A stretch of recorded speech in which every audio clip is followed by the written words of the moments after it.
You know what this is? It's not a movement, it's the only thing moving, huh? Dig that?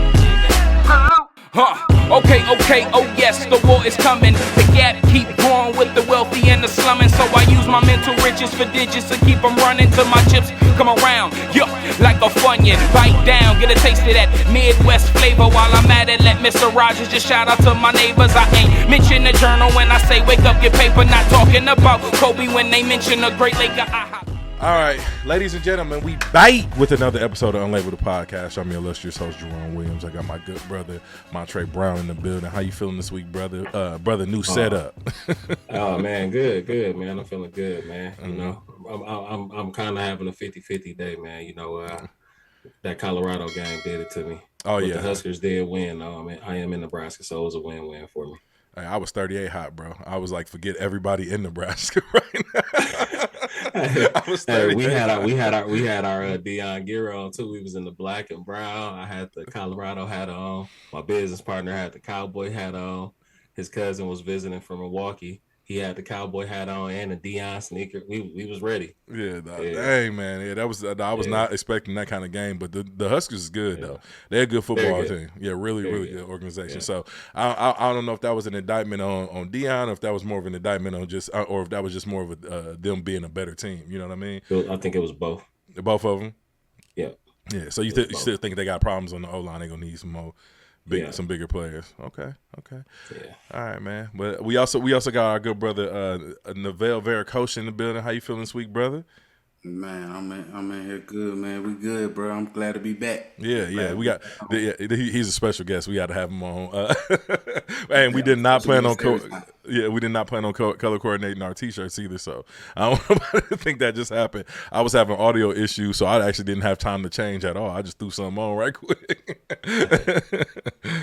But yeah, I'm glad you're back, bro. I'm glad you're feeling good, man. But oh man, appreciate it. I'm always glad to come in here and chop it up with y'all. So yeah.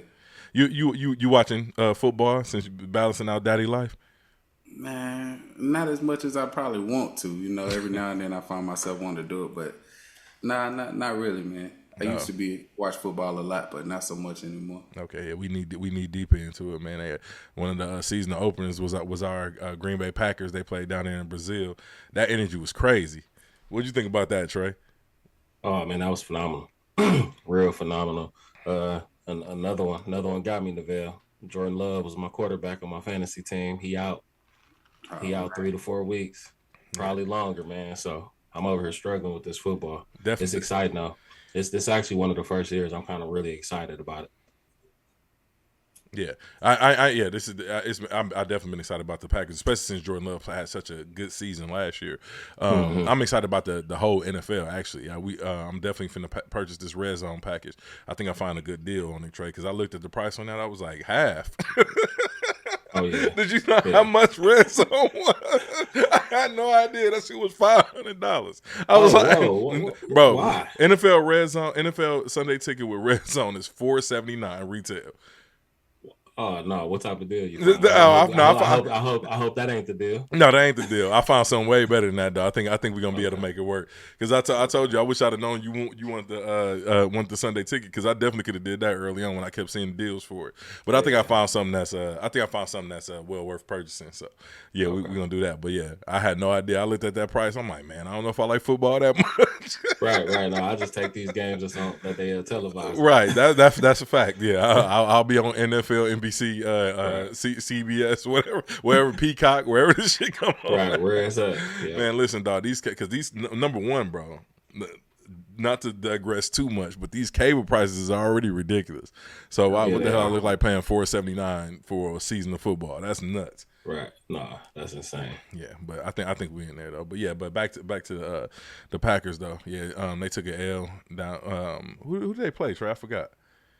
I forgot that quick. Damn, it escaped me. It'll come back, whatever. Really but look, y'all not here for the sports takes, but Jordan Love went out with a little minor knee injury, so 3 to 4 weeks. But we hopefully we can put something together, because they look good. The Packers, the receiving squad look good, and the running back. I was actually thoroughly surprised. No, 100%. I really just think he's gonna be good for the Packers. So I'm excited about him. Yeah. Also, I hate to start with some solemn energy, man, but this young brother, Rich Homie, man, Rich Homie Quan, we lost him last week. I really, really dislike the way the media cycle goes when a celebrity dies nowadays. I don't know how, I'm not sure how y'all feel about it, but I feel like it's the most tasteless, tactless shit that the internet could ever come up with or ever do, man. It's absolutely disgusting. First I thought when I first heard about it, somebody hit me and was like, man, Rich Homie died. It was like 10 o'clock in the morning. I'm like, man, come on, man. I'm like, no, he didn't die. And then I'm thinking they just, like, somebody just killed him. So I'm seeing everybody on Twitter, go or X, whatever you want to call it, up in the frenzy, talking about, man, like, is he really dead? Is he really dead? And I'm just like, fam, like, we ain't doing this again because we've done this with so many celebrities. So I just completely ignored it. So I did a couple Google searches and I didn't see no reputable sources reporting it. And then come to find out about 4 hours later, it was true. And man, just the way people was talking about it and the little discussions online, it was completely disgusting for me. Especially this being a person that I met back in 2013. You know what I mean? I did not see this young man dying a decade later. You know what I mean? It's just absolutely disgusting. And I mean, it's sad. It's just a whole sad situation. Neville, I know you have some thoughts about it as well, bro. Yeah, man. It's definitely really sad, man. It's a hard one. A lot of people, I ain't gonna say a lot of people that pass, it's like you can sometimes see it coming. You're not very surprised. Like earlier, a couple months ago, Julio Fulio died. Mm-hmm. As sad as it is that he died, a lot of people already seen it coming. You know what I'm saying? When I first heard Rich Homie died, man, I started getting text messages left and right. I was getting them on my Apple Watch on my phone, and I didn't initially think something violent happened to him, but I think I kind of went to that space where I don't even want to believe this is true. I'm sure you did too. Yeah, that was definitely a space I was in.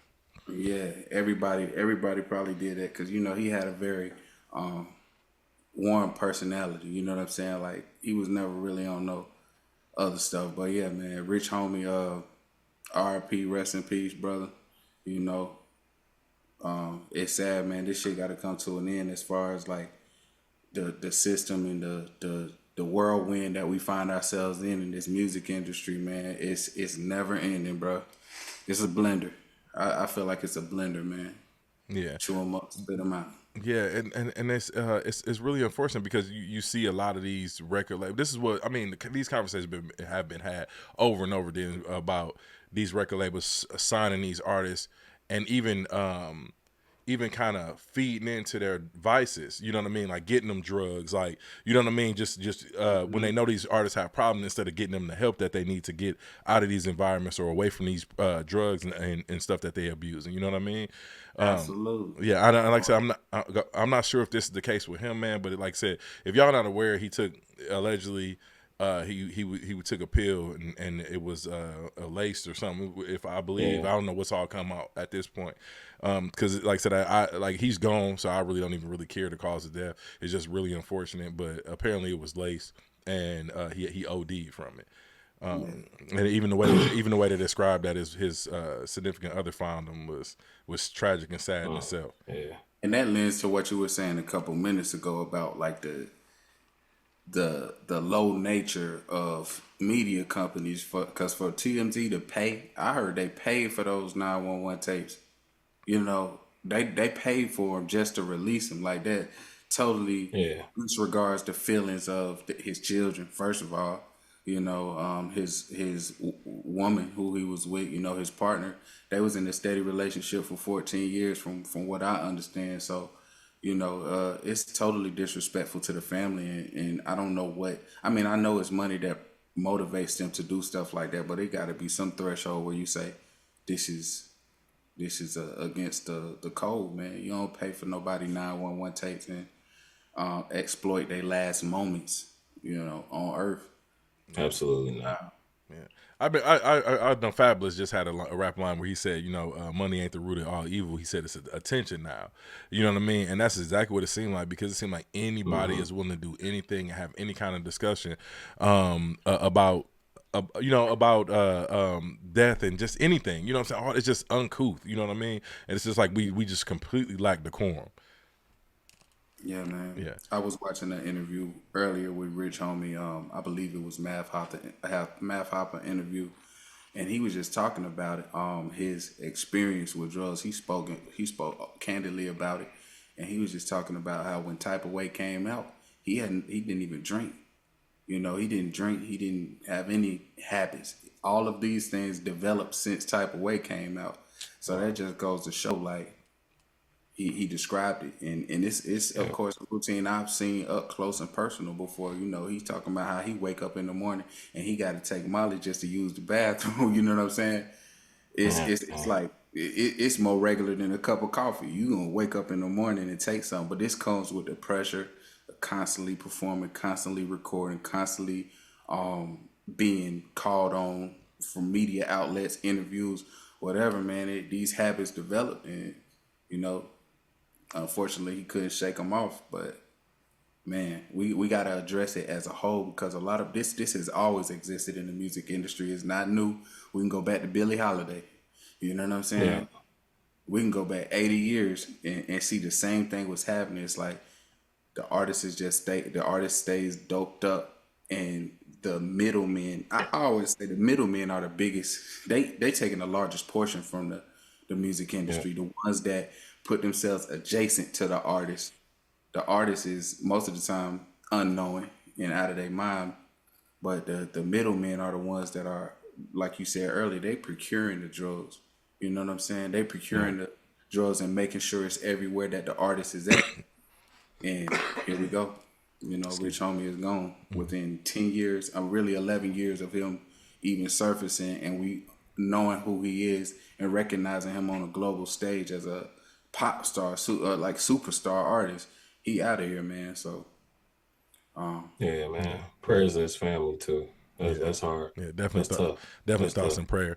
But anyway, yeah, what you were saying, bro, about like these artists, man, like this is super unfortunate, but we've definitely seen this in the music industry. Like you brought up Frankie Lyman the other day when we had that conversation on the phone, and I didn't even think about the correlation between Frankie Lyman and Rich Homie, but and just like, you know, then it made me think about Whitney Houston and Amy Winehouse and all the stories I've heard about them, man, and it really lets you know that the entertainment industry, man, it can be. I won't say it completely is, but it can be a sick environment. man, it's praised. Luenell got a, I think is it Luenell or Lunell, the comedian? Lunell, yeah. Lunell got a interview with DJ Vlad where she was just talking casually about drug use with people that you never really would have assumed. I think she mentioned Shaka Khan, and he was like, "Wait, Shaka Khan was using drugs?" And she was like, "Man, it was the '80s, man. We all were using drugs in the '80s," and it just goes to show, like, man, that entertainment industry is. I remember when I first moved to LA, it was an artist out there, and he was like, "Hey, man, I'm trying to get off of pills."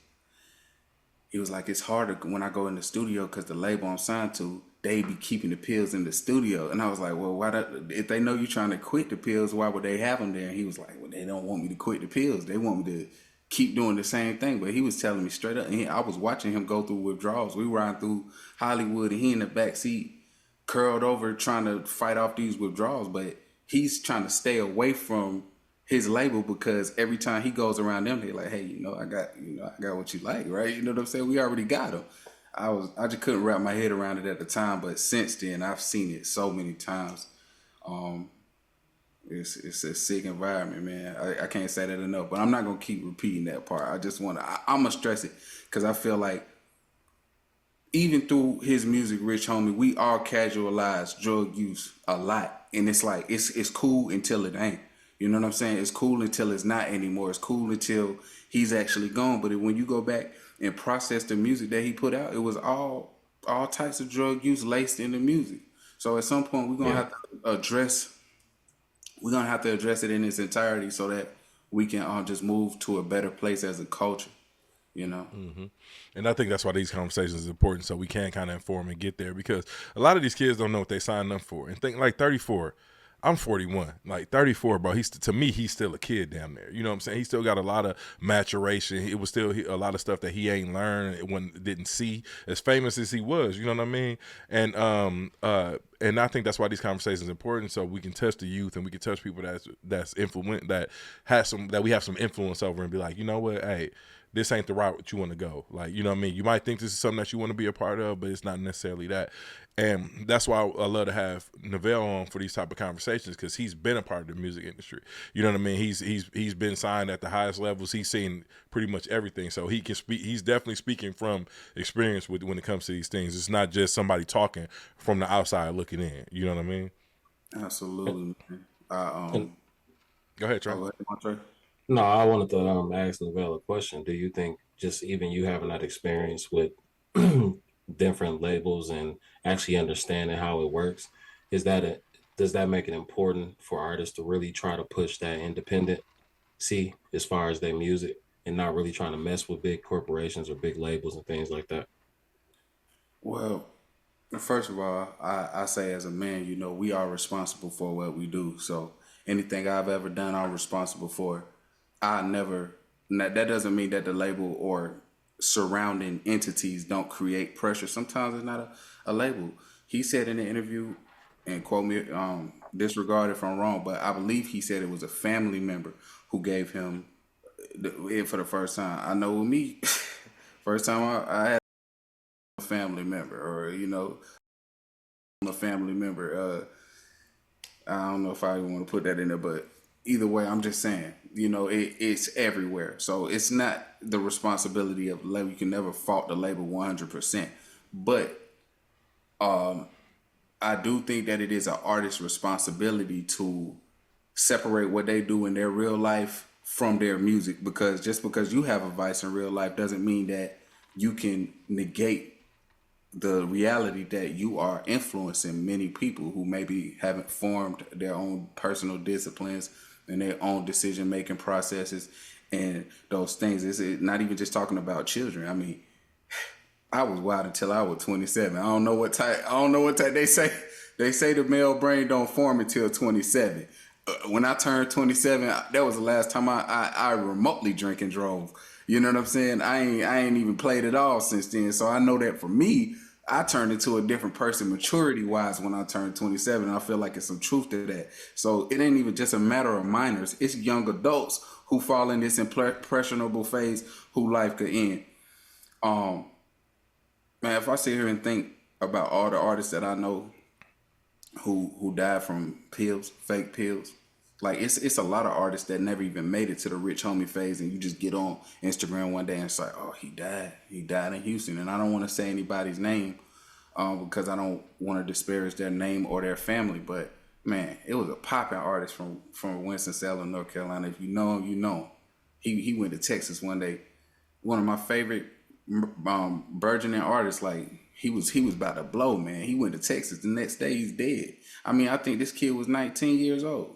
He was 19, man. He was just graduated high school, and he out of here, man. Like, and they said it was the same thing, a lace pill. I believe it's fentanyl. You know, I believe it's fentanyl that's taking everybody out.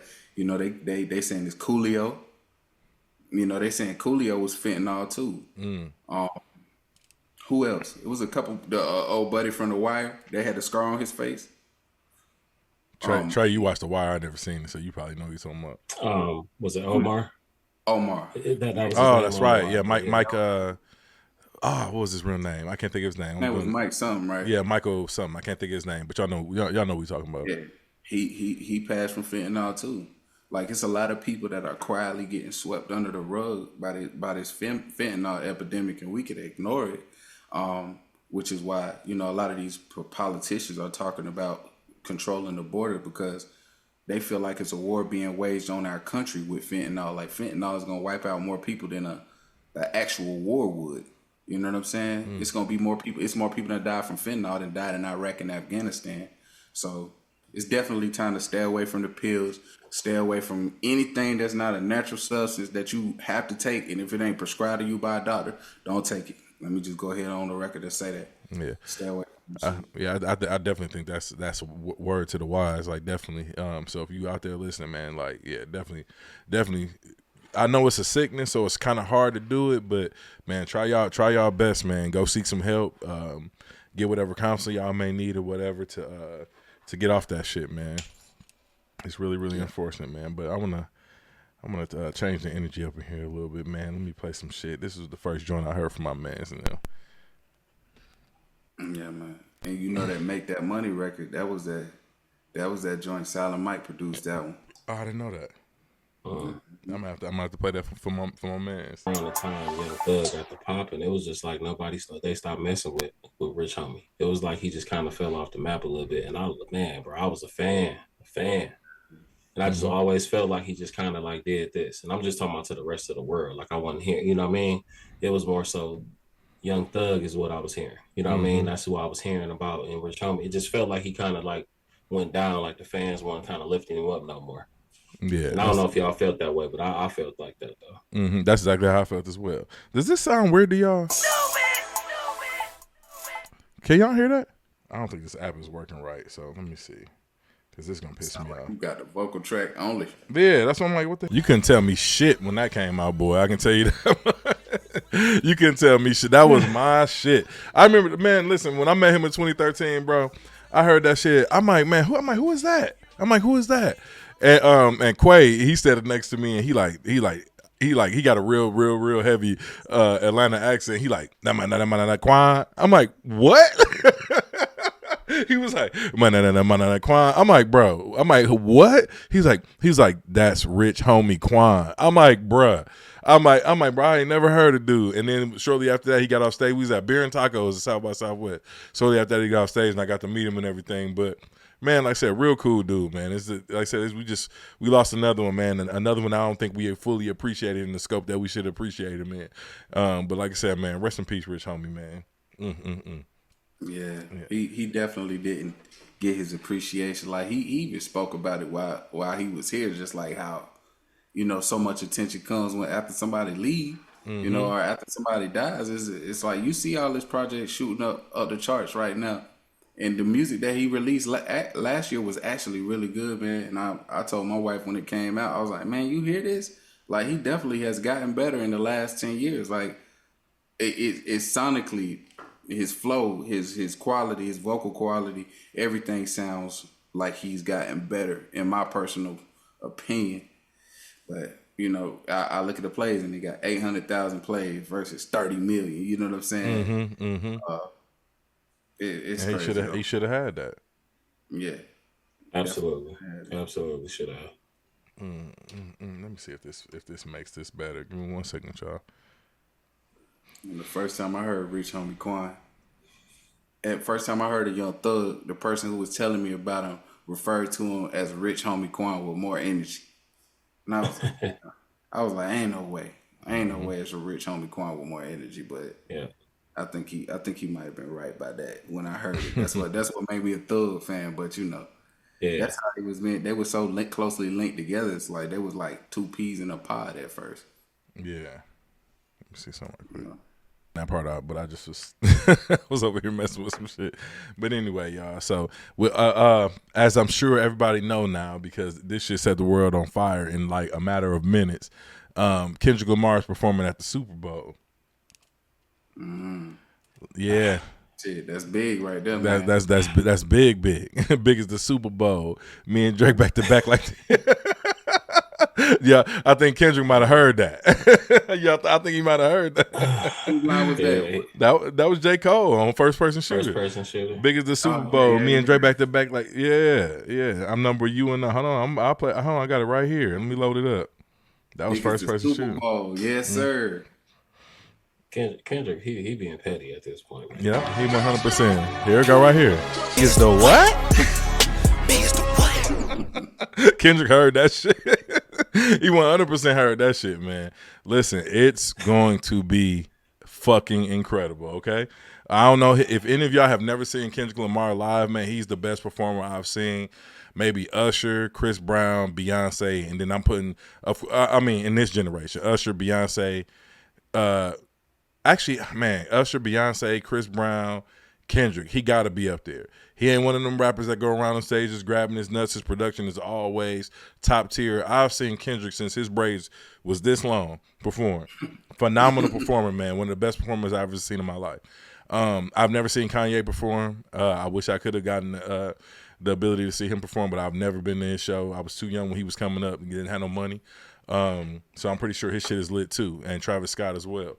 But Kendrick, his shit is next level. It's up there. If y'all never seen it, so prepare to be in awe at the Super Bowl, and you know he gonna play them songs. He gonna play them songs. Hey, and this is why he petty. Leave Drake alone, man. You won, man. You won. Leave him alone. He said in the promo, it won't be no round 2. Hey, listen, no, he won. No, he going through round 2 right now with the Super Bowl. Super Bowl gonna be round 3. Yeah.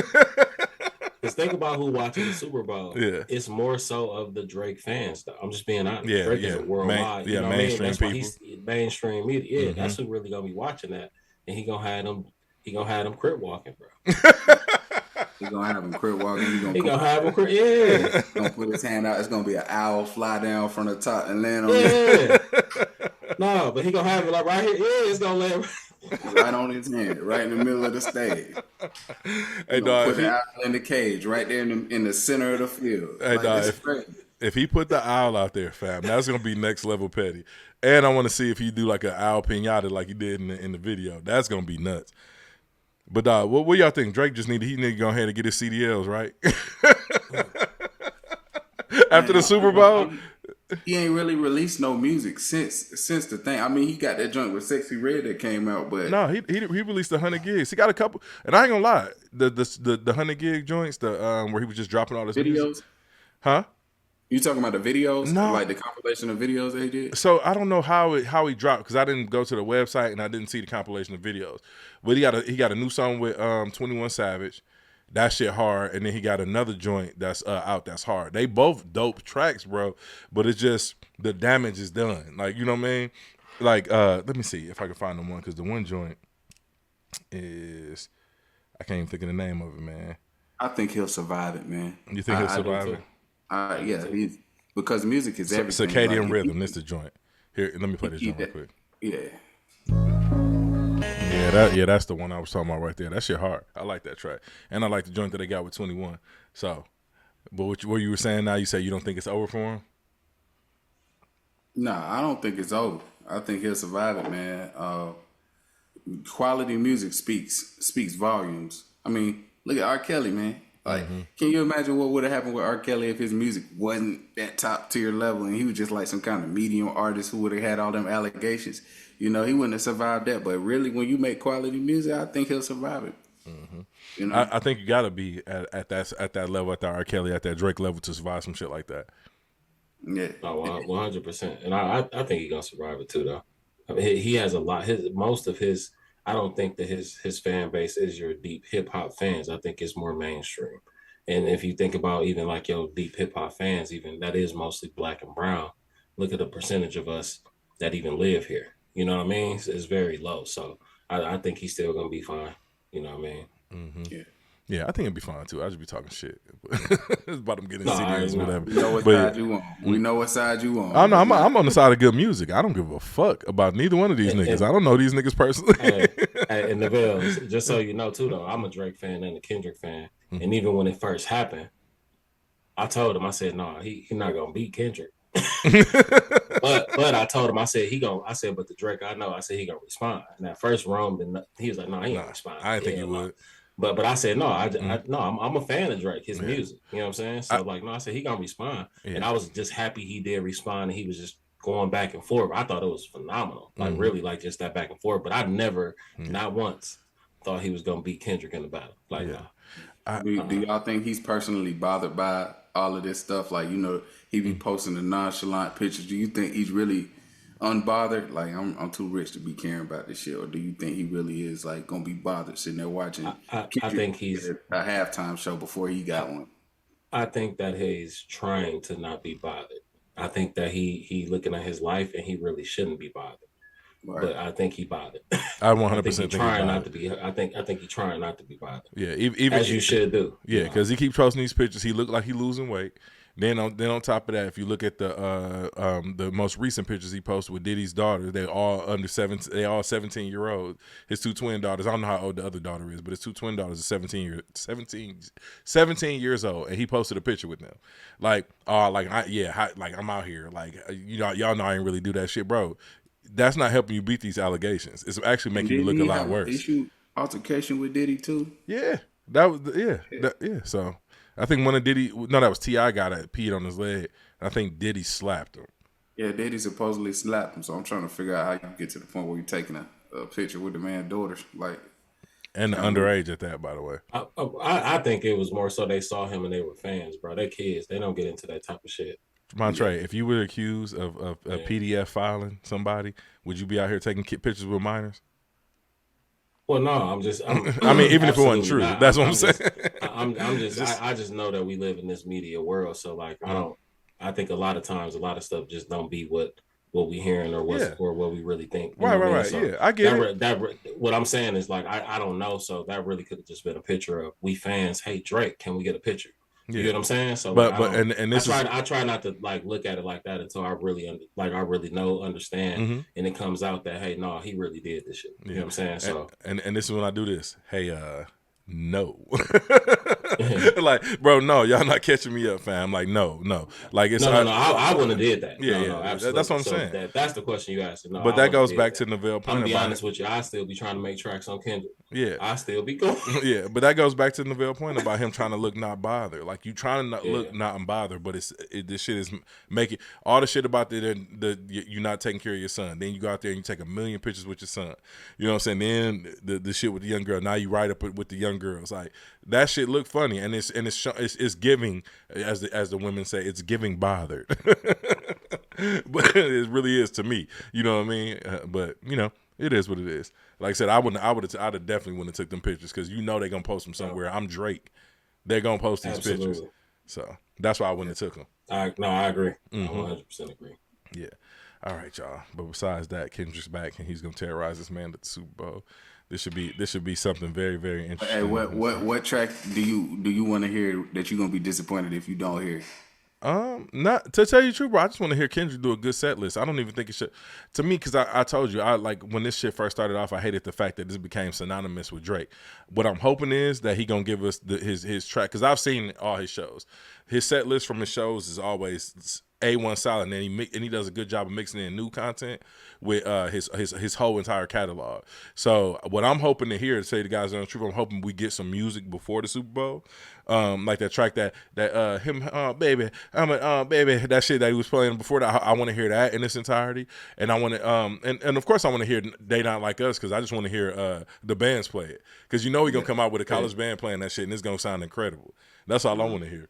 But besides that, I just want to hear some good music. Hey, he gonna end his set with They Not Like Us. Watch. Yeah.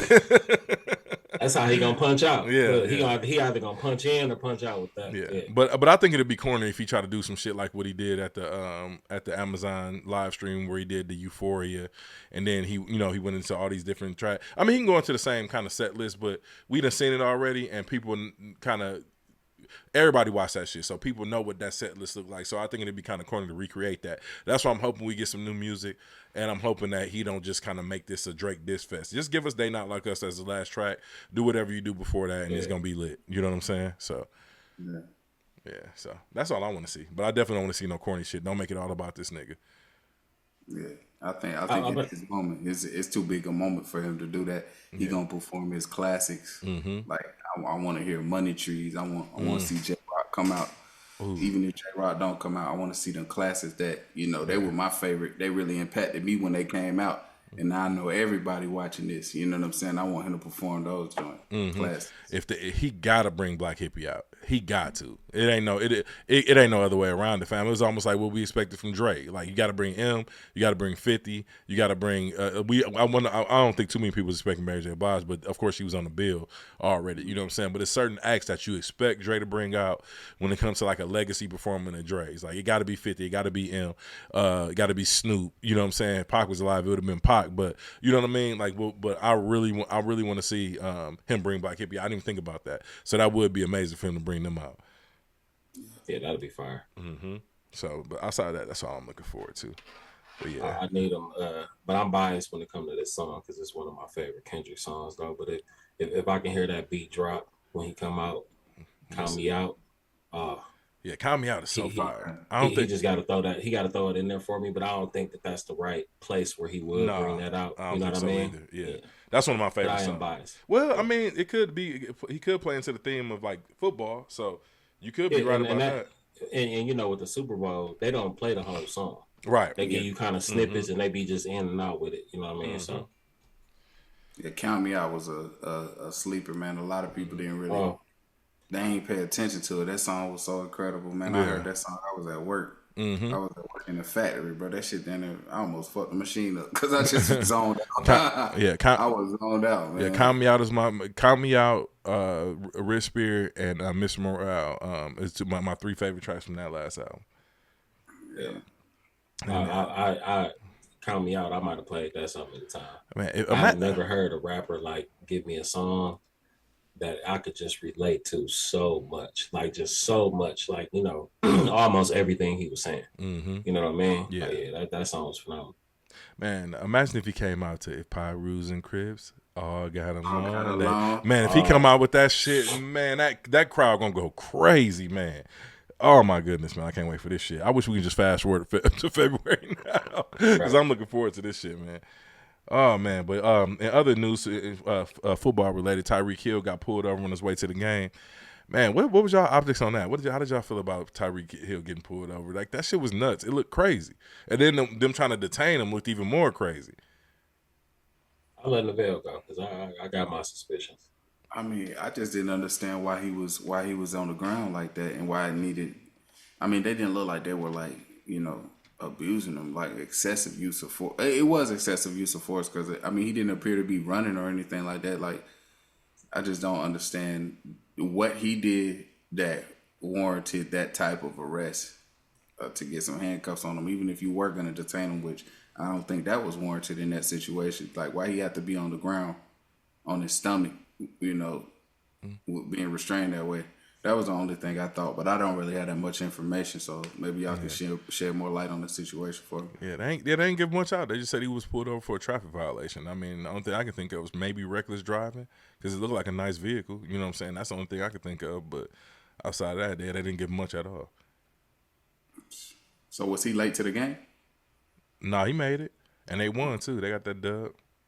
Trey, what was your thoughts? So Neville, you see how like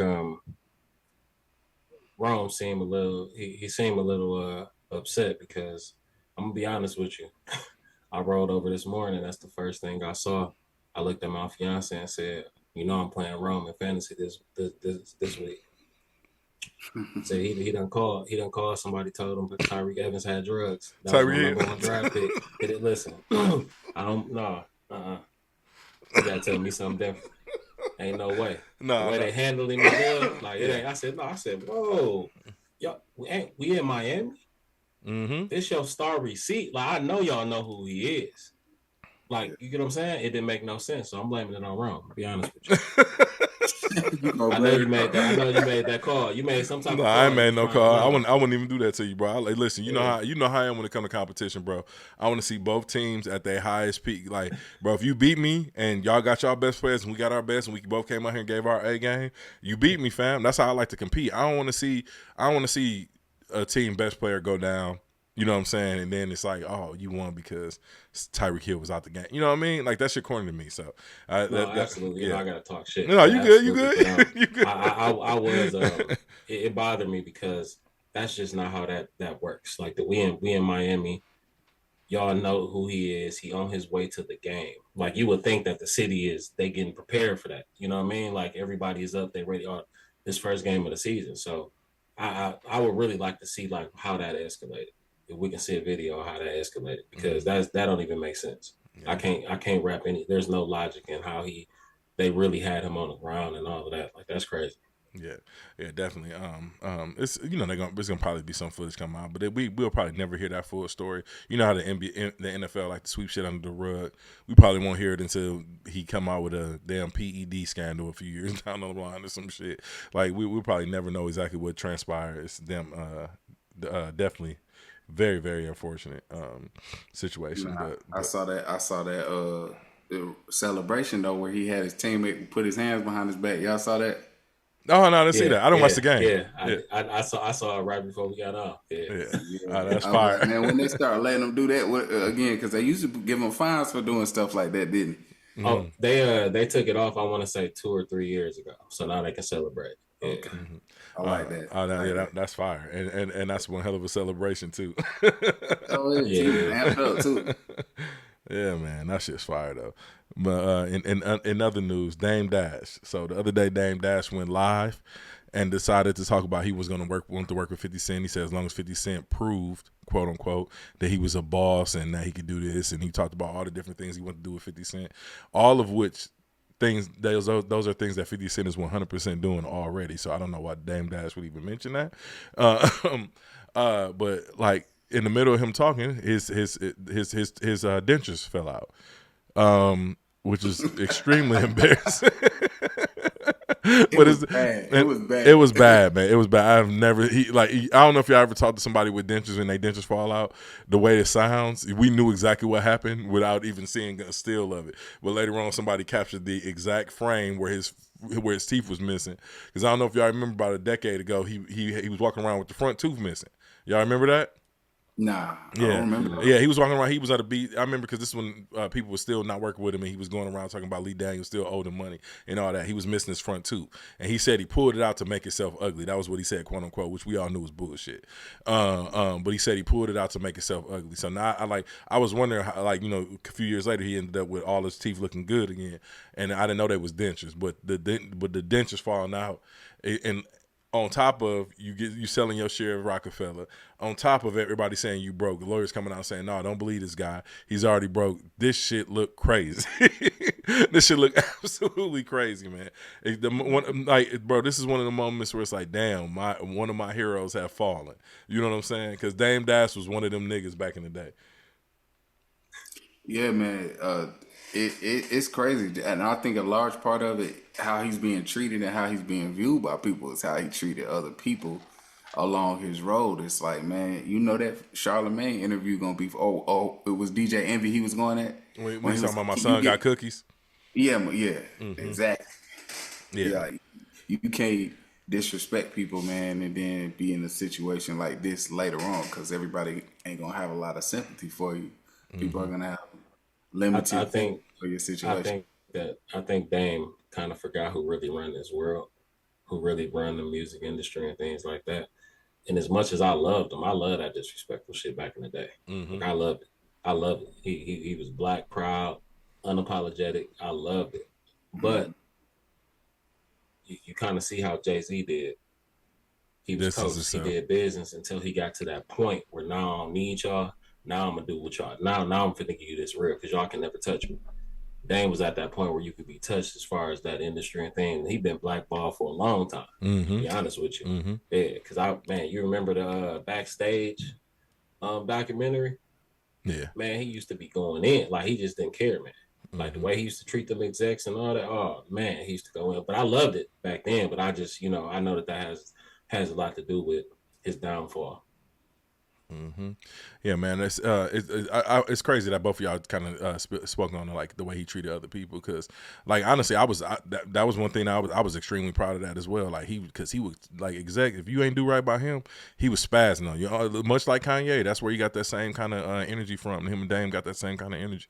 But like I said, it's a very teachable moment, because it's like you got to get to a certain level before you can actually, so to speak, be brazen like that. You know what I mean? You got to kind of play color in between the lines, because even to this day, like Jay-Z, what happened just last year, I forgot what award show it was, and he got up there and talked about not winning and being black and continue to do the work, and basically saying how these people don't treat you right. He still kind of toed the line with his statements there. With some people, I know it's a lot of radical black folks out here who be like, nah, man, he should have just said how he felt, yada, yada, this. But some of y'all the same niggas that said Kanye shouldn't have ran up on that stage with Taylor Swift as well, which I totally disagree with, because I felt the same way when Beyonce didn't win that award. So, but... Go ahead. Go ahead. I'm sorry. Oh no, you ain't interrupt me. I was pretty much wrapping up my thoughts Yeah. anyway. But basically, all I'm saying is like sometimes that brazen energy is warranted, and sometimes it's not. More often, it's not. You know what I mean? No, 100%. And also too, Jay-Z, he's a billion. He's a billionaire. That's a businessman. He do business. So with certain things, I don't care who you are. If you're not a businessman, you just wouldn't understand. You know, if you don't live in that world, I have business partners, right? So certain things that I can get up there and say that, hey, they may not have them same beliefs. You know what I mean? Right. We can't mess up the money. That we can never mess up the money because that's our goal. That's our purpose as far as us doing business together and getting to a certain level. So I think Jay-Z has always moved like that, and I've actually loved that he has moved like that. He's always been strictly business. You know what I mean? And so, but he big enough to really say some things. But like you say, he still watches words because he has other partners that he business with, people that are they a different type of billionaire. Yeah, he a billionaire, but I might be in here with somebody worth 10, 15, 20 billion. Where I can't mess up their brand because I want to be that, blah, blah, blah. And if that business transaction or a business deal is good to you, if it's lucrative for you and your family, you ain't gonna mess it up. I don't care what nobody else thinks. Right. Yeah. You ain't got to pay these bills and all of this. My lifestyle here. Who are you to tell me my lifestyle should be this because you should be doing this? No, how about you get it up and you do it then if it's so important to you? I'm just being honest with you. Yeah, I'm with you. I'm with you, and I'm gonna let you go after this, Novell. But like that was kind of my issue with Ye. You know what I'm saying? Like I love Ye, I love everything he did, but he's fucked up a lot of business. Like because he wouldn't play ball, he wanted to do everything the way he wanted to do. It got him really, really far. But like I said, now we might not be able to get dope sneakers no more. You know what I'm saying? Look at what it got Adidas in shamble right now. Them some of the I'm a big dude, man. Them shoes is comfortable as hell. I'm gonna miss them shoes. You know what I'm saying? So you right about coloring in between the lines and doing business. I know it was a little lighthearted, but like you 100% right about doing good business and having a personality type to do so. But what were you gonna say, bro? No, I was gonna touch on Dame Dash's personality a little bit more and just like his professionalism as it pertained to like how he shows up on other people's platforms. I feel like we watching him spiral a little bit. Not even a little bit, a lot. I don't know what his personal things are that has contributed to him like reaching this point, but man, I was watching his Earn Your Leisure. I'm glad you brought that up. Yeah, man, you saw he went up there with the red cup. Yeah, he was Shout out wasted. to red cups everywhere, but that was beyond just casual sipping. You could have at least put it in a glass, like just because you on a platform with all of these people. You know what I'm saying? You on their platform. Why are you up here like that, man? You supposed to be a billionaire. You rep being this big boss, man. Come on, man. It wasn't a good look. It wasn't a good look from my personal. No, he was wasted. His very first interview with them. Even prior to the one that you talking about, because I know which one you talking about. I think that was at Dame Dash house or somewhere, but he was belligerent by the end of the interview to the point where you can tell EYL felt slighted. Like I never seen Troy and Rashad like do like you know what I mean, sucking their teeth and deep exhales towards the end of the interview, all that type of shit. And then It's a lack of respect. Yeah, and then the second interview, he was a little bit more bridled, but it still got real bad towards the end. He was belligerent, like you said, red cup drunk, and telling them like, basically like every time they said something, he was kind of like shitting on it, like throwing it back in their face, like y'all ain't doing X, Y, and Z, like you know what I mean. And yeah, it's important. It's embarrassing, man. I remember Boss had a line where he was talking about niggas running around looking like a bunch of Dame Dashes. And I was like, damn, I don't think Dame Dash still got money. I'm kind of still caping for him, man. But to see this latest shit, I'm just like, man, sometimes it ain't good to meet your heroes or really get a peek behind that veil sometimes. You know what I'm saying? Well, we older now, so like we can really take a step back and look at it. He's always had a God complex. Mm-hmm. And I'm telling you, that's a downfall for a lot of men. Like a lot of men that were great early too, especially when you get that greatness at a young age. I don't know how I can even deal with success at 22, 23, 24. I couldn't be where I'm at now. Then, oh no, I'd have fucked that up. Yeah. Immediately. Immediately. I would have as well. Yeah, no, absolutely. Yeah. So he's just always had that God complex about himself, and you got to be humble. I think that all of us have a confidence about ourselves, right? But all of us, when I talk to y'all, there's humility, you know what I mean? Things like that. So no, it's only one God. So that God complex stuff, and he still kind of got it. He really do. Like Mm-hmm. he just ain't humbled himself. That's why he ain't had no new deals and things like that. Mm-hmm. So, but I'm gonna pray for him. Right. Man, Right. because he definitely was one of the heroes back in the day. I'm One telling thousand. you. What y'all think 1,000%. Oh, about what 50 Cent doing down in Shreveport right now? The humor and comedy. I think it was called humor. What was it called? No, don't quote me. He threw a huge weekend recently where everybody went down there, all the top comedians, celebrities, and everything. And I think that's where he's coming from. Like with Dame Dash, he's like, "Yo, I'm doing business on a high level right now." You know, he's building a film studio down in Louisiana right now. He's basically creating his own production company. To produce his own film. So Dame Dash is telling him, "Hey, if you really a boss, put a TV show out today, and we can go TV show for TV show or series for series." He trying to make 50 compete with him in that way, but I don't think 50 Cent even really got to stoop down to his level and play his game, because what 50 is doing can be seen from far away. You know what I'm saying? Yeah. I mean, I love what 50 Cent is doing in Shreveport. Like I said, them boss moves, man. Like what Rick Ross is doing, what Tyler Perry is doing, and what 50 Cent is doing. When you realize that it's equity in these southern places. Like most people want to go to LA, they want to go to New York to be on the scene. But Tyler Perry, Rick Ross, and 50 made their places the popping spots. You know what I'm saying? Like Tyler Perry, like, no, I'm gonna come down here in Atlanta and take over this old Confederate studio and turn this into the new joint, and I'm gonna pump out TV shows like nobody business. 50 Cent said, shit, I'm gonna go recreate that right down in Shreveport. There ain't no space and opportunity down there in these southern states. Let's go do it.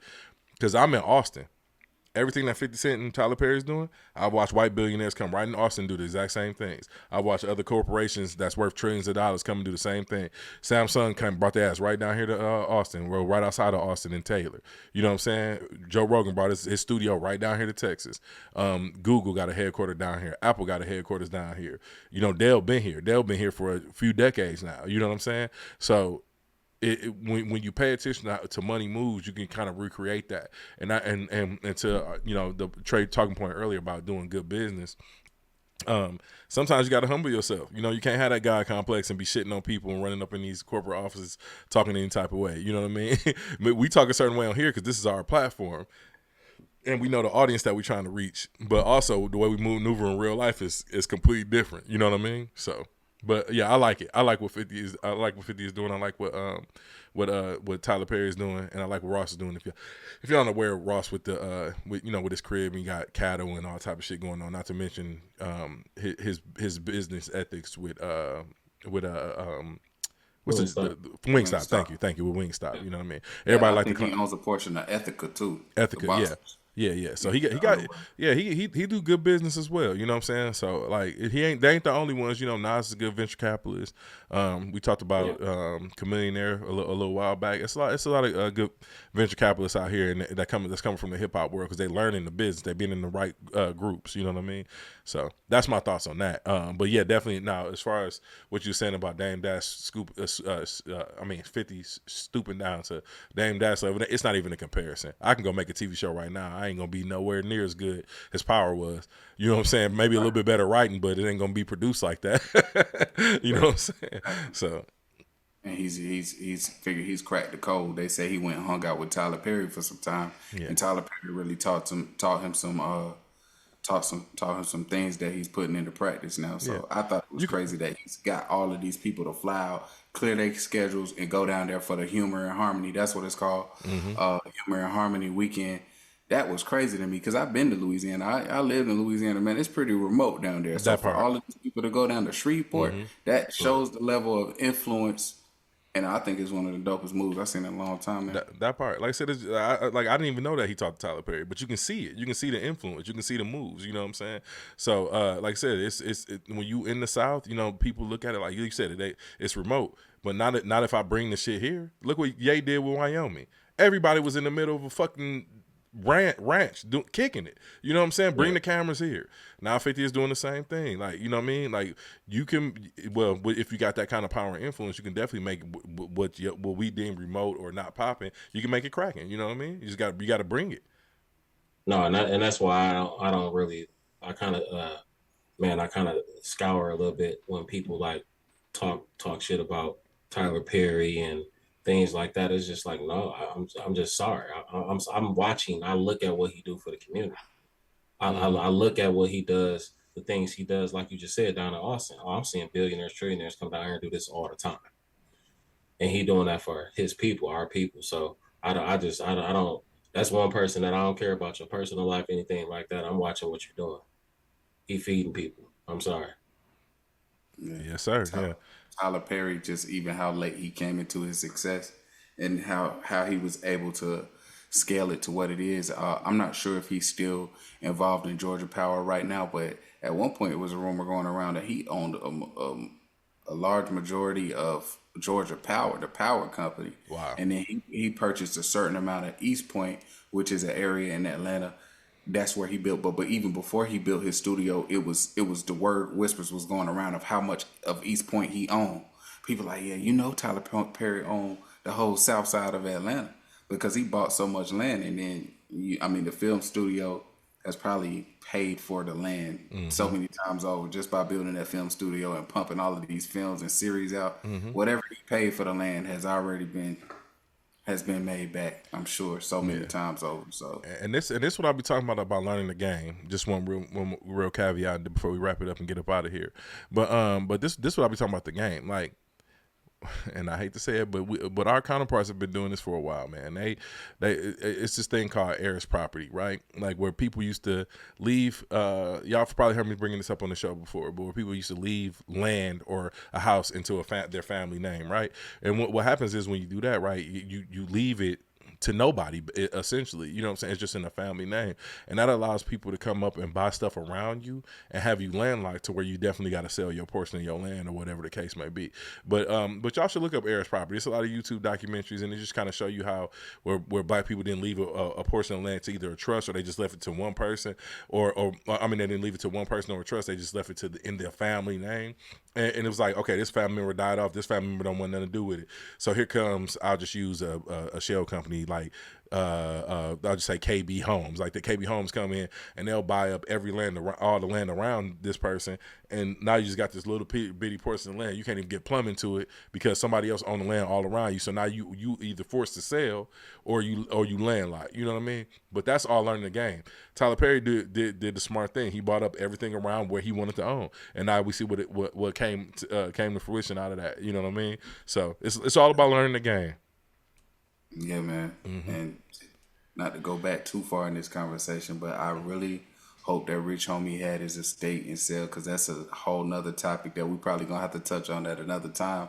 But when Takeoff passed on, they were talking about the discrepancy that was going on over his property, and at one point DJ Vlad had a expert on the subject matter on his thing, and he was just breaking down different cases and how the state takes majority if you haven't settled between lawyer fees, all of the different fees that are accrued in these court battles to claim your assets. Your family getting left with less than the lawyers at the end of it. Like the lawyers are taking huge portions of what you leave behind. The state is taking their portion of what you leave behind. So your family isn't even getting everything you leave. So we definitely have to push more awareness of what you was just talking about, Will, with the heirs properties and how we leave property behind to our families when we do well for ourselves in life. We have to have wills in place and have all of our estate affairs in order so that our families can really reap the benefit for the work that we do. 100%. And we'll talk about that on a later episode, because I do want to dive into that too, because that's something that I actually am going through as far as researching. And I'm in rooms with men that they have those trust funds and they have certain things in their businesses here, their businesses there. So having your home in a trust fund and your will and all of those things set up, that actually can help you as far as if you do pass away randomly, or before anybody thought you were going to go. It helps where the state can't come and really actually take all of that. it really goes to where you want it to. So we definitely can talk about that at some point. Yeah, definitely. But like I said, it's all about learning the game, man. You got to do that shit young too. You ain't we can anything can happen between now and the time that you think you're gonna pass away. You know what I mean? So, yeah, get your affairs in orders, y'all. That just because, like I say, that like I tell people all the time, death should be somebody come up. It shouldn't be a tragedy. But on that note, man, we're gonna get up out of here. Y'all brothers got anything else to add? Nah, I ain't got nothing to add, man. Just appreciate you for having me on again, man. One of these days, I ain't gonna be a special guest no more. We just gonna be locked in consistently. But That's what's up. you know, I'm looking forward to next it. time. Yes, sir. I'll put that pressure on him. I'm gonna send you his number. Put the pressure on. Yeah. But listen, man. Every time he hit me, he say, "Hey, we podding at this time." I'm sending the building invite. I'm with it. Yeah. I'm with it, man. Yeah, that's I'm what's with up. But listen, man, I appreciate each one of y'all for tuning in, man. Please like, comment, and subscribe. But we back, we locked in. We all on vacation now, so we getting back to work. Build is build. So on that note, we will see y'all next week or maybe in a few days, because this ain't the whole official crew. But we'll see what's gonna happen. We'll be back at least next week with another episode of Unlabeled Podcast, and we'll see y'all later. Peace.